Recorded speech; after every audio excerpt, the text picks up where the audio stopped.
Agora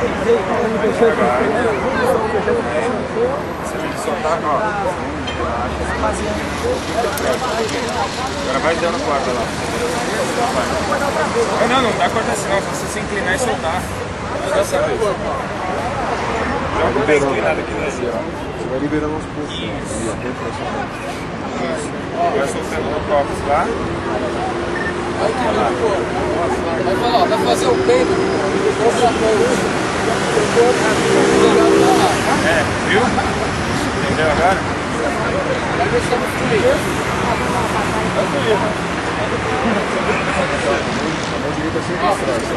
Agora a mão direita no copos, sempre tava virada.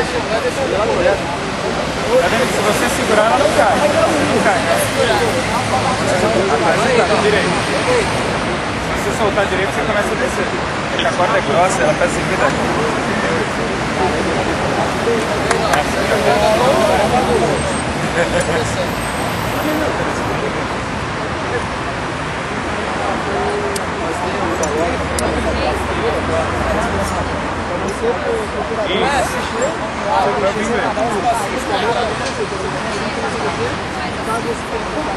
Estica a perna. Vai até aqui linha da perna.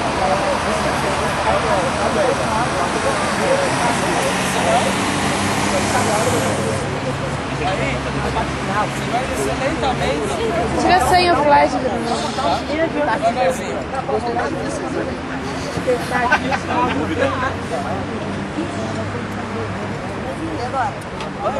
E agora? Solta os dois pés agora. Solta os dois pés e a mão no coque sempre. Solta os dois. Não, deixa eu soltar. Essa fica sempre aí porque é a guia. Solta os dois pés agora. Aê! Atila! Dá um oi aí. Posso soltar essa aqui?